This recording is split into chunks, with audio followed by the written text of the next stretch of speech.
Good morning दोस्तों। आप सभी को धनतेरस की बहुत बहुत शुभकामनाएं दोस्तों। माँ लक्ष्मी आप लोगों की सारी मनोकामनाएं पूरी करे, यही कामना करते हैं। आप सभी का ज्ञान दर्शन के इस मंच पर स्वागत है दोस्तों। आज के इस सेशन में हम बात करने वाले हैं यूजीसी नेट के पेपर 1 से संबंधित लॉजिकल रीजनिंग की दोस्तों। लॉजिकल रीजनिंग में भी दोस्तों हम बात करने वाले हैं औपचारिक तर्क दोष और अनौपचारिक तर्क दोष की दोस्तों, जिसे अंग्रेजी में formal fallacy and informal fallacy कहा जाता है दोस्तों। और आपको formal fallacy and informal fallacy को समझने के लिए दोस्तों वीडियो के अंत तक जो है बने रहना होगा दोस्तों। यदि आप हमारे चैनल ज्ञान दर्शन बाय प्रमोद में दोस्तों नए हैं तो चैनल को सब्सक्राइब जरूर कीजिएगा, ताकि आने वाला जो वीडियो है आप तक पहुंच सके। ठीक है दोस्तों, आज का ये सेशन दोस्तों खासकर उन स्टूडेंट्स के लिए है दोस्तों जो यूजीसी नेट की तैयारी कर रहे हैं। ज़्यादातर मामलों में हमने देखा है दोस्तों जो स्टूडेंट्स है दोस्तों उसको पेपर 1 में ज़्यादातर दिक्कतों का सामना करना पड़ता है। खासकर हम बात करें दोस्तों लॉजिकल रीजनिंग की, तो लॉजिकल रीजनिंग में उसे जो है काफ़ी समस्याओं का सामना करना पड़ता है, क्योंकि यह यूनिट आसानी से समझ में नहीं आती दोस्तों। आज हम दोस्तों इसी लॉजिकल रीजनिंग के अंतर्गत औपचारिक तर्क दोष और अनौपचारिक तर्क दोष को दोस्तों आसानी से समझने का प्रयास करेंगे। चलिए आगे बढ़ते हैं दोस्तों। सबसे पहले हम बात करते हैं दोस्तों औपचारिक तर्क दोष की। ठीक है, तो औपचारिक तर्क दोष को समझने के लिए सबसे पहले दोस्तों हम औपचारिक तर्क दोष होता क्या है उसे जानेंगे। तो औपचारिक तर्क दोष दोस्तों वास्तव में एक औपचारिक भ्रम होता है दोस्तों। ठीक है, फॉर्मल फैलेसी। तो फॉर्मल फैलेसी की बात करते हैं दोस्तों, यानी कि औपचारिक भ्रम लॉजिक में एक ऐसी गलती होती है दोस्तों जो तर्क के रूप में यानी कि फॉर्म यानी कि स्ट्रक्चर में होती है दोस्तों, विषय में नहीं होती है। ध्यान दीजिएगा कि जो औपचारिक भ्रम है दोस्तों वो फॉर्म या स्ट्रक्चर या कह सकते हैं दोस्तों संरचना में होती है, ना कि विषय में होती है। ठीक है दोस्तों, दूसरे शब्दों में हम बात करें तो दोस्तों जब तर्क की बनावट या ढांचा गलत हो, यानी निष्कर्ष निकालने का तरीका तर्कशास्त्र के नियमों के अनुसार ना हो, तो उसे फॉर्मल फैलेसी कहते हैं दोस्तों।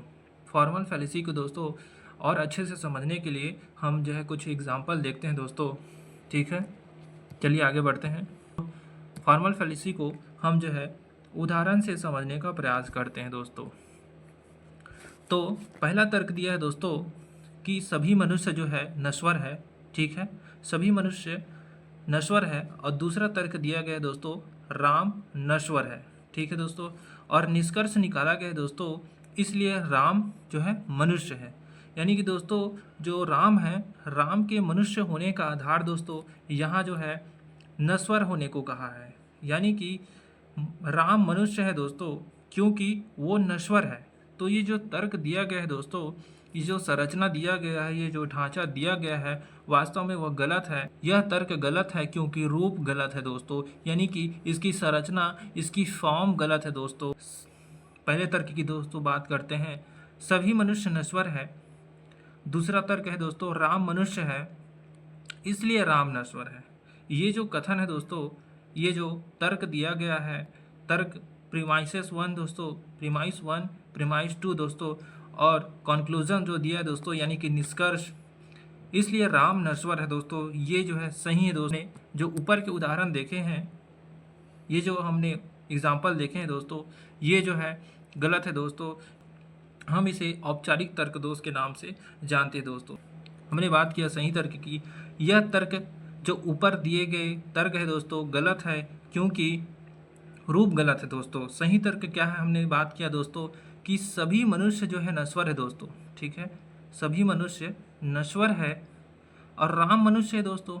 सभी मनुष्य नश्वर है और राम मनुष्य है, इसलिए राम नश्वर भी दोस्तों, क्योंकि राम एक मनुष्य है दोस्तों और सभी मनुष्यों को नश्वर कहा गया है दोस्तों, इसलिए सभी मनुष्य में राम भी शामिल होगा और इसलिए राम भी दोस्तों नश्वर होगा। ये तर्क सही है दोस्तों।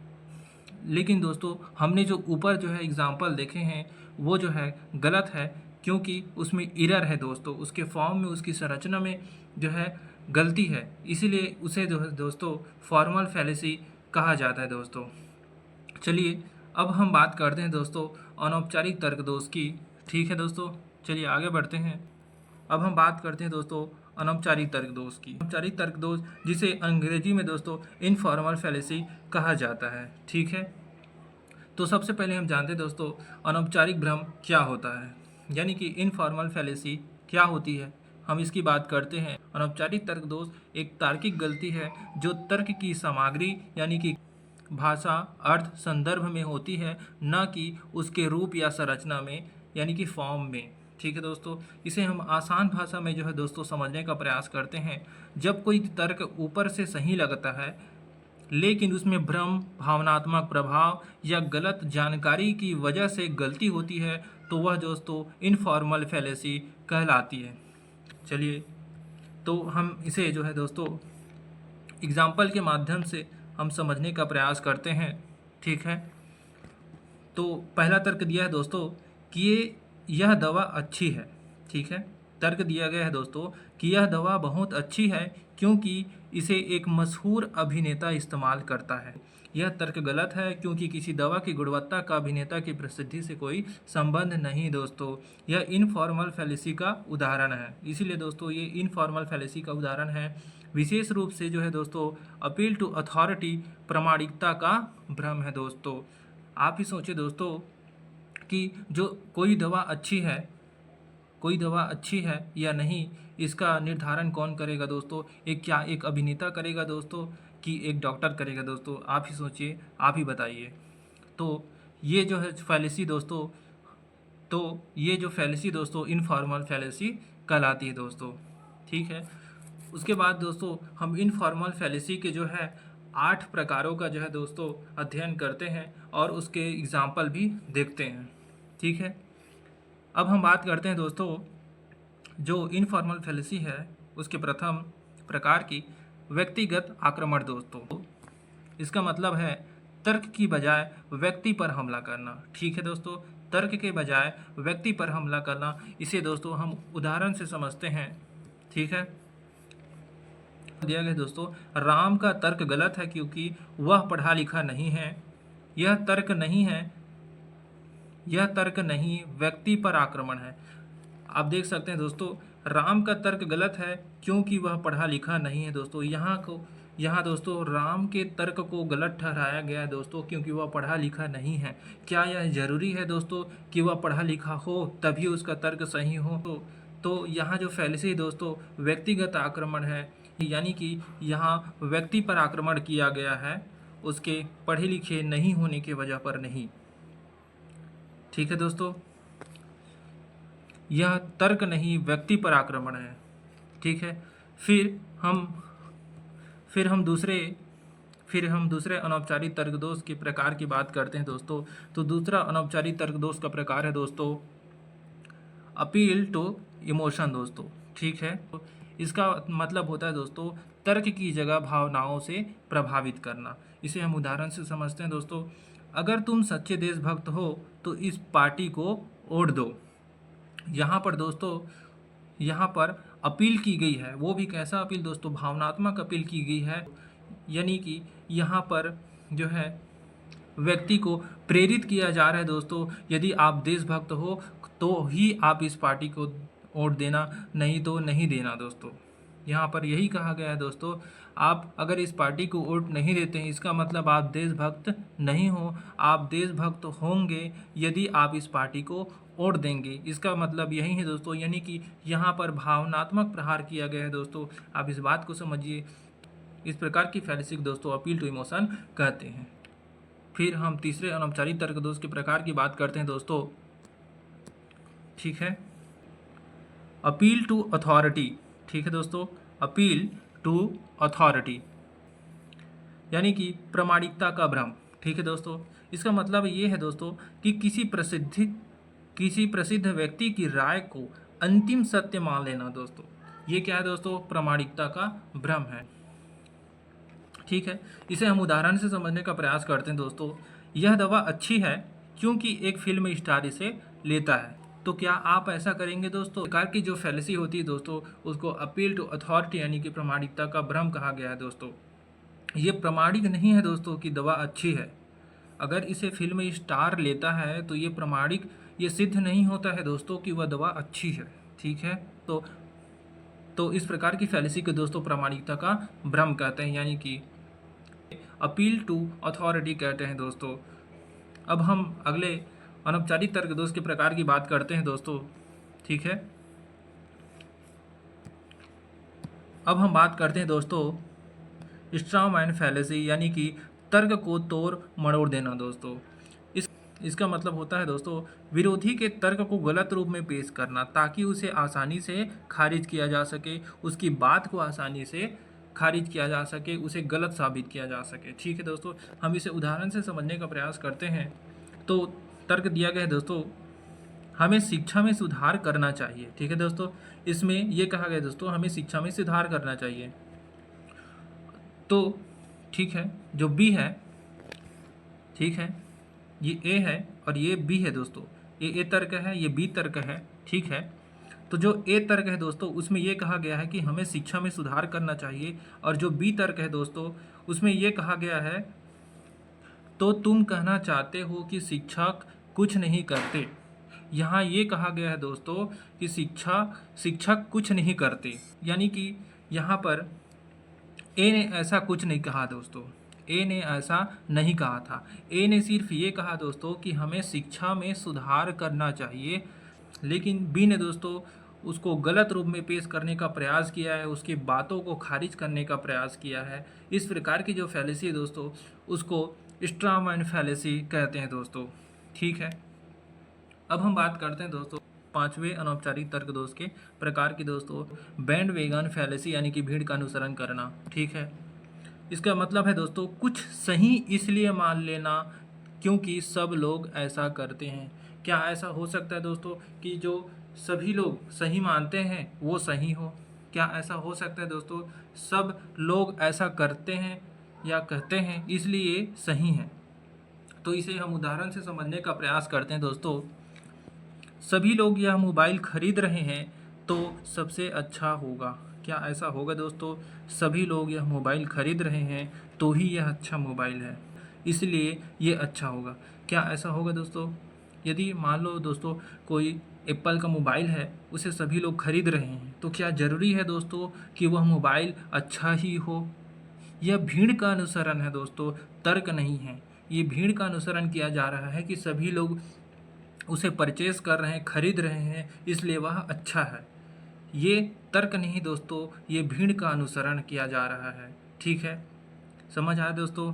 चलिए हम छठे जो अनौपचारिक तर्क दोष के प्रकार है दोस्तों उसकी बात करते हैं। फॉल्स कॉज, गलत कारण बताना। इसका मतलब है दोस्तों दो घटनाओं को जोड़ देना जिसका कोई असली संबंध नहीं है। ठीक है दोस्तों, जिसका कोई असली संबंध नहीं है। इसे उदाहरण से समझने का प्रयास करते हैं दोस्तों। मैंने परीक्षा से पहले लाल शर्ट पहनी और पास हो गया। लाल शर्ट लक्की है, ये निष्कर्ष निकाला जा रहा है दोस्तों। ये निष्कर्ष निकाला जा रहा है दोस्तों कि मैंने लाल शर्ट पहनी इसीलिए मैं परीक्षा में पास हो गया।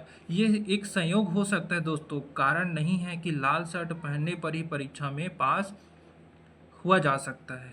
ये कारण नहीं दोस्तों, ये सिर्फ संयोग हो सकता है कि आपने लाल शर्ट पहना और आपको परीक्षा में सफलता मिल गई।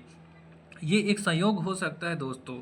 ठीक है, तो इस प्रकार की जो फैलेसी होती है दोस्तों उसको फॉल्स कॉज कहते हैं, यानी कि गलत कारण बताना। ठीक है, अब हम बात करते हैं दोस्तों सातवें अनौपचारिक तर्क दोष के प्रकार की। तो वह है दोस्तों स्लिपरी स्लोप, यानी कि फिसलन ढलान तर्क। ठीक है दोस्तों, फिसलन ढलान तर्क। इसका मतलब यह है दोस्तों यह मान लेना कि एक छोटी घटना से बहुत बड़ी बुरी घटना हो सकती है। तो चलिए दोस्तों इसे उदाहरण से समझने का प्रयास करते हैं।